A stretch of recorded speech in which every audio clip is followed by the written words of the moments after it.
জামাইয়ের কথায় হঠাৎ কেঁদে ফেলা, হঠাৎই আবার রেগে যাওয়া, আবার হঠাৎই সব ভুলে যাওয়া মেয়েগুলোই না জামাইকে অসম্ভব ভালোবাসে। এরা জামাইকে এতটাই ভালোবাসে যে জামাইয়ের সাথে কথা না বলে থাকতেই পারে না, আবার এরা জামাইয়ের সাথে ঝগড়া না করেও থাকতে পারে না, মানে এদের পেটের বাতেই হজম হয় না। আমিও চাই আমার স্বামীও প্রতিষ্ঠিত হোক, আমার স্বামীর ইনকামে নিজের একটা আলাদা বাড়ি হোক, অনেক সুন্দর সাজানো গোছানো পরিপাটি একটা সংসার হোক, যেন কারো 2 টাকার তেজ দেখানো কথা শুনে চোখের পানি ফেলতে না হয়। যেই স্বামীর আমার চোখে পানি দেখলো দরদ লাগে না, ওই স্বামীর আমার কাপড়ের কাপড় গায়ে থাকলেও দরদ লাগবে না। এই কঠিন বাস্তব কথাটা জেনেও হাজারো মেয়ে বুকে পাথর চাপা দিয়ে সংসার করে যাচ্ছে। কেন জানেন? শুধুমাত্র তাদের পায়ের নিচের মাটিটা শক্ত নেই বলে।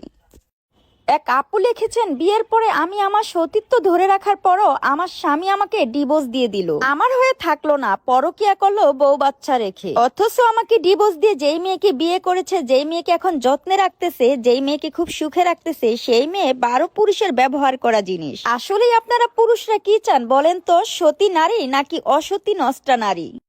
প্রথম স্বামীকে ডিভোর্স দিয়ে ভাবছো দ্বিতীয় স্বামীর কাছে যত্ন আর ভালোবাসা পাবে, তাহলে নারী তুমি সত্যিই বোকা। ডিভোর্সি নারীরা কারো প্রিয়জন হয় না, হয় শুধু প্রয়োজন। যদি বলা হয় বিয়ের পরে শ্বশুর শাশুড়ির সাথে মিলেমিশে থাকার লিগা কোন জেলার মেয়েরা সেরা, তাহলে আমি বলবো আমাদের চাঁদপুরের মেয়েরাই সেরা। জয়েন্ট ফ্যামিলিতে থাকার কি যে একটা আনন্দ, সেটা শুধু আমাদের চাঁদপুর জেলার মেয়েরাই জানে। আলহামদুলিল্লাহ, আমি তো দেখতে দেখতে 15টি বছর কাটিয়ে দিলাম শ্বশুর শাশুড়ির সাথে। আচ্ছা আপুরা, তোমরা কত বছর ধরে আছো এবং কত বছর ছিলা?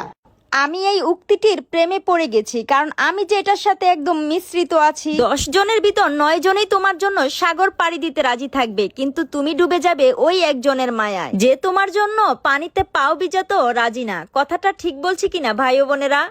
আগে বিশ্বাস না করলো, কিন্তু আমি এখন করি যে নজর বলতে একটা কথা আছে, আর মানুষের নজর খুবই খারাপ। আমার চুলগুলো কিন্তু আগে আরো সুন্দর ছিল, আর একদমই চুল উঠতো না, আর এখন ইদারিন আমার চুলগুলো অনেক উঠে যায়। জানি না, সবসময় আপনারা আমার থেকে টিপস চান, এখন আপনারা একটু আমাকে টিপস দেন তো। চাঁদপুর আমগো বাড়ি বলে চাঁদপুরবাসীকে ভালোবাসি, তাই বলে চাঁদপুরবাসী আমার ভিডিও দেখবে তা কিন্তু নয়। 64 জেলা থেকেই আমার ভিডিওর কমেন্ট বক্সে কমেন্ট দেখতে চাই। কই গো আমার 64 জেলার ভাই ও বোনেরা, আমার ভিডিও দেখো আর জলদি জলদি কমেন্ট বক্সে কমেন্ট করে যাও।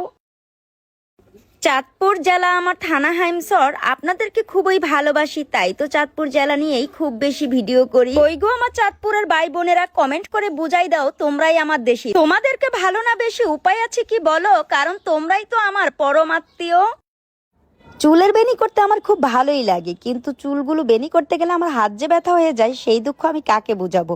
তবে বেনি করে আমি বেশিক্ষণ রাখতেও পারি না, যেহেতু আমার লং চুল। এই যে আমি শখ করে একটু বেনি করতে নিয়েছিলাম, আর আমার হাতের ব্যথা শুরু হয়ে গিয়েছে, মানে পিছন দিকে আমি হাত রেখে কাজই করতে পারি না। যতক্ষণ না সামনে এনে আমি বেনিটা কমপ্লিট করব, তবে আমার আর সেই ধৈর্য নেই।